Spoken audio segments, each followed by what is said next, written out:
Um bom dia começa assim, né?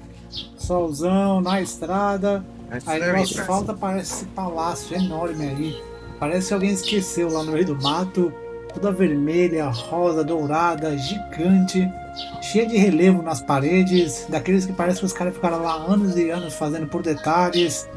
E dentro, nas paredes vermelhas também, as pinturas do Naraka, os infernos budistas, pecadores devorados por cães, condenados dilacerados por demônios, almas punidas com precisão proporcional ao que fizeram em vida. A Chua Gozitaran, construída em 1860, é a maior pagoda câmara do Vietnã. E eu ainda tô em Bac Lieu, hein? Ainda nem cheguei ao próximo destino, Soc Trang. Nessa parte do Mekong Delta aqui, estrada é o que aparecer primeiro. Quem tem pressa pode pegar a rodovia nacional número 1, que chega lá rapidinho. E quem quiser ficar de boa, vai pelas balsas, vai pelos caminhos tortos, o que aparecer pela frente. E aí eu cheguei aí. Como já vimos, essa terra foi Khmer por séculos antes de ser vietnamita. Em 1757, a dinastia Nguyen assumiu o controle. Os franceses chegaram quase 100 anos depois, em 1867. Transformaram o Mekong Delta na Conchichina, e aqui montaram um centro colonial com uma função: extrair. O Mekong Delta inteiro virou máquina de exportação que enriquecia Paris e empobrecia o povo local. Depois, no século passado, foi cenário de guerrilha intensa durante a Guerra de Resistência contra os Estados Unidos. Aqui teve o aeródromo, herança da época colonial francesa, onde em abril de 62 os americanos pousaram com seus helicópteros na Operação Chefly, o primeiro esquadrão de helicópteros em solo vietnamita. A guerra de helicópteros, aquela que virou filme, que a gente via na TV, começou bem aqui, nessa cidade pacata. Eu já logo entrei pela rotatória principal, virei pro mercado e a cidade já se mostrou a que veio. Soc Trang é daquelas cidades que fica interessante já na chegada. Você vê pagoda budista de todas as vertentes, de todos os tipos, por todos os cantos, tem templo, tem igreja, tem de tudo. E também tem gente de tudo quanto é tipo também. Tem um ritmo próprio aqui. A cidade ela é bem calma, mas ao mesmo tempo ela é bem viva. E o melhor é que visualmente ela é bem generosa, cheia de cores, cheia de arquitetura, tudo conservado ali ainda, bonitinho. A diversidade cultural também ela é bem visível ali em cada esquina e a econômica também. Eu acho que até aqui é a cidade mais autêntica, mais charmosa, mais de verdade que eu encontrei pelo Mekong Delta. Logo de cara eu já fui visitar o Museu da Província, né? Ocupa um prédio bonito aí, ó, grandão. E ele é bem legal, repleto de coisas, bem conservado, e tinha só eu de visitante lá nesse dia.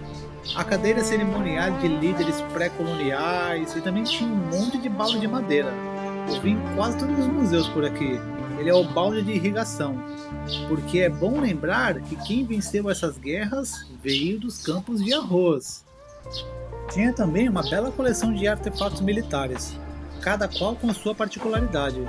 Essa aí, por exemplo, a K-54 era a pistola padrão do Exército Popular Vietnamita. Ela é uma cópia chinesa de uma pistola soviética. Moscou criou isso aí lá em 1929. A China copiou nos anos 50.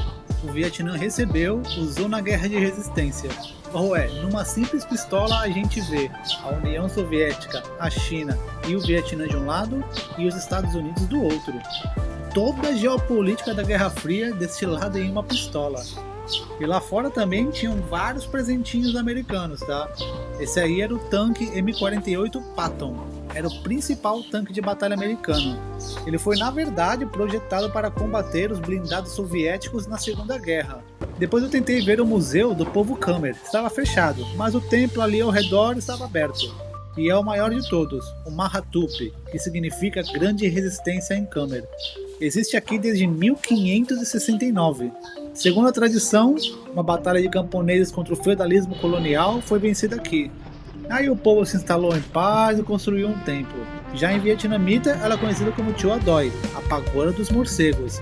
Os morcegos que deram nome a esse templo têm envergadura de 1,5 m, são gigantes. E eles habitam as árvores aqui durante o dia. Há dezenas de outras pagodas com jardins antigos pela cidade, mas os morcegos escolheram somente essa. O Khmer diz que é sagrado. E já que estamos falando em morcegos, sim. Aqui em Sopchang ele também é especialidade culinária. Mas é algo bem raro, tá? Não é comum, não é popular. Eu mesmo pela cidade não vi nenhum lugar servindo morcego. Mas em algum lugar por ali ele existe, não é lenda. Dizem que a carne tem um sabor diferenciado aí, essa lenda. Rango pra mim é sempre buscar o prato mais representativo da cidade. O prato de Sopchang, o que representa a cidade, é o Bun Nuc Leo. Eu já logo procurei pelo lugar mais popular, mas eu cheguei cedo, antes do burburinho. Então já tinha eu lá, mas ó, foi muito bom. O prato é delicioso. Ele tem aquele caldo leve e simples, mas ainda assim tem várias camadas de sabores ali. Muito bom. Deixei Sopchang meio que sem querer, sabe? Com a sensação de que eu ainda tinha muito pra ver. Sempre tem. Meu próximo destino, Can-Tho. A estrada para Can-Tho é curta, mas é uma passagem de escala. É o quarto maior centro urbano do Vietnã. Tem aeroporto internacional, tem universidade federal, hospitais de referência, é o polo gravitacional do Mekong Delta. E exatamente por isso também muito turística. Can-Tho tem toda aquela parte ali editada para o consumo externo. Eu nem estava muito afim de turismo, né? Mas, como já estava por aqui, né? Fazer o quê? Tem esse lance, né? Parece que quando a gente está na estrada, a gente não consegue desligar. Até aqui eu já passei por tanta coisa e ao mesmo tempo parece que eu ainda perdi muitas outras. Parece que ainda tem muita coisa que eu não vi, não entendi, não percebi. Cada cidade nova me faz sentir que a anterior ficou incompleta. Mas, como eu estava em Can-Tho já, né? Turistei. Andei pela cidade à noite, toda iluminada, bonitona.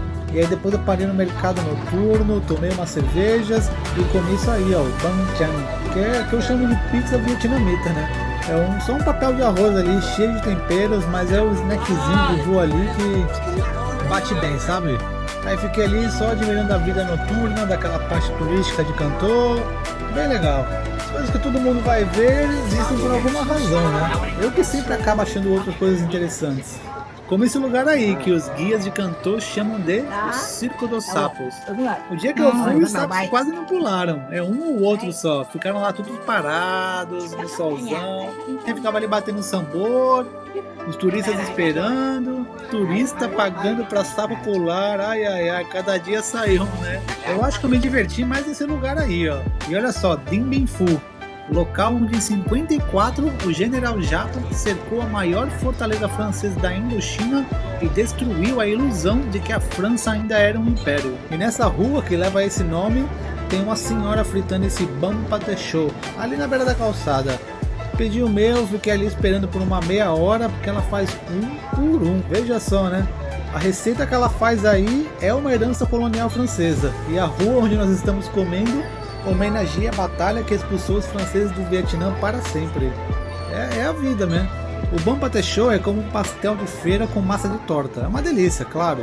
E a tiazinha fica ali, ó, só coberta de ouro nos pulsos. Depois de 1975, o governo unificado desmonetizou a moeda do sul. Quem tinha ouro, manteve o que tinha. Por isso que eu vejo que por aqui as joalherias, elas não tem só a classe alta comprando luxo, sabe? Tem trabalhadores acumulando segurança também. Quando você vê um burburinho de locais num lugar, pode ir que é bom. Mas o que eu queria visitar de verdade em Can-Tho era esse aí, ó, o Museu das Forças Armadas da Região Militar 9, aqui comanda todo o delta do Mekong. Estava fechado. Mas do lado de fora, os equipamentos americanos estavam ao sol. E ainda assim foi interessante, sabe? Daí, por exemplo, é o tanque M42 Duster. É um tanque antiaéreo com 2 canhões automáticos de 40mm, projetado para derrubar aviões. Mas com pouca ameaça aérea nessa parte do Vietnã, ele foi reconvertido. E aí tem a barbatana de cauda do Huey. Mais de 5.000 voaram na guerra de agressão. Esse aí caiu quando os Estados Unidos oficialmente ainda não estavam em guerra. Mas havia mais lá, helicópteros, veículos, barcos de patrulha, cada placa com uma data, somadas à cronologia de uma derrota que o maior orçamento militar da história da humanidade não conseguiu evitar. E esse aqui, ó, é o A-37 Dragonfly, o avião de ataque leve americano. A placa diz que foi coletado às 6 horas da tarde do dia 30 de abril de 75, o dia da queda de Saigon. Acabou com a guerra.